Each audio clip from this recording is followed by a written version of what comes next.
Hello friends, welcome to Sundar's lunch box. ఈరోజు చాలా సాఫ్ట్గా సూపర్గా ఉండే ఇడ్లీ రెసిపీని చూద్దామండి. ముందుగా ఒక గిన్నెలో 1 కప్పు వరకు మినపగుళ్ళు, 1 కప్పు వరకు అటుకులను వేసుకొని 2-3 సార్లు శుభ్రంగా కడగండి. ఇలా కడిగిన తర్వాత ఈ వాటర్ని తీసేసి మళ్ళీ వాటర్ వేసుకొని అటుకులు మినపప్పుని ఒక 5 గంటలు నానబెట్టండి. అలాగే ఇంకొక గిన్నెలో 2 కప్పుల వరకు ఇడ్లీ బియ్యాన్ని వేసుకొని వాటర్ పోసుకొని 2-3 సార్లు శుభ్రంగా కడిగి ఆ వాటర్ని తీసేసి మళ్ళీ వాటర్ పోసుకొని బియ్యాన్ని ఒక 4 గంటలు నానబెట్టండి. మినప్పప్పు అటుకులు నానాయండి. ఇప్పుడు వీటిని గ్రైండ్ చేయడానికి ఒక మిక్సీ జార్ తీసుకొని వీటిని మిక్సీ జార్లో వేసుకొని తగినన్ని వాటర్ని కూడా వేసుకొని బాగా మెత్తగా గ్రైండ్ చేసుకోండి. చూసారు కదా, చాలా మెత్తగా గ్రైండ్ చేసుకున్నాము. ఇప్పుడు ఇలా గ్రైండ్ చేసుకున్న పిండిని ఒక గిన్నెలోకి తీసేసుకుందాము. ఇప్పుడు బియ్యాన్ని కూడా మిక్సీ జార్లో తీసుకొని తగినన్ని వాటర్ వేసుకొని బియ్యాన్ని కొద్దిగా బరకగా గ్రైండ్ చేసుకొని ఈ పిండిని కూడా మనం గ్రైండ్ చేసిన మినప్పిండిలో వేసుకొని రెండింటిని బాగా కలుపుకోవాలి. ఇలా బియ్యాన్ని సపరేట్గా కొద్దిగా రవ్వగా గ్రైండ్ చేసుకొని కలుపుకోవడం వలన ఇడ్లీలు రవ్వగా చాలా బాగా వస్తాయండి. పిండిని 2 నిమిషాలు చేత్తో బాగా కలుపుకోండి. పిండిని చేత్తో బాగా కలుపుకోవడం వలన ఫర్మెంటేషన్ అనేది చాలా బాగా అవుతుందండి. పిండిని చేత్తో 2 నిమిషాలు బాగా కలుపుకున్న తర్వాత పిండి పైన మూత పెట్టేసేసి ఒక ఫుల్ నైట్ లేకపోతే 10 గంటలు పిండిని పులియనివ్వాలి. నేనైతే పిండిని నైట్ వేసుకొని ఎర్లీ మార్నింగ్ మీకు చూపిస్తున్నాను చూడండి.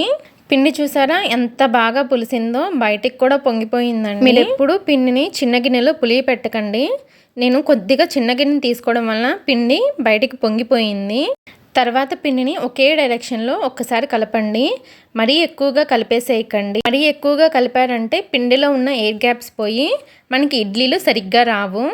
తర్వాత ఈ పిండిలో నుంచి మనకి కావలసినంత పిండిని ఇంకొక బౌల్లోకి తీసుకొని పిండిలో రుచికి తగినంత ఉప్పు వేసుకొని ఒకసారి కలుపుకొని ఇడ్లీలు పెట్టుకోవడానికి ఇడ్లీ ప్లేట్లని తీసుకొని ప్లేట్లకి కొద్దిగా ఆయిల్ని కానీ నెయ్యిని కానీ అప్లై చేయండి. ఇలా చేయడం వలన ఇడ్లీలు ప్లేట్లకు అతుక్కోకుండా చాలా బాగా వచ్చేస్తాయండి.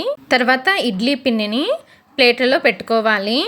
ఇలా ఎన్ని ప్లేట్లు కావాలంటే అన్ని ప్లేట్లలో పిండిని పెట్టుకోండి. తర్వాత ఇడ్లీ పాత్రలో 1.5 గ్లాస్ వరకు వాటర్ని వేసుకొని వాటర్ బాగా మరుగుతున్నప్పుడు మనం ముందుగా ప్రిపేర్ చేసిన ఈ ప్లేట్లని ఇడ్లీ పాత్రలో పెట్టి మూత పెట్టి 15 నిమిషాలు ఇడ్లీలని ఉడికించాలి. 15 నిమిషాల తర్వాత ఇడ్లీలు ఉడికినాయో లేదో చెక్ చేసుకుందామండి. దీన్ని తడి చేసుకొని ఇడ్లీలని టచ్ చేశారంటే పిండి ఏమి చేతికి అతుక్కోకపోతే ఇడ్లీలు బాగా ఉడికినట్లండి.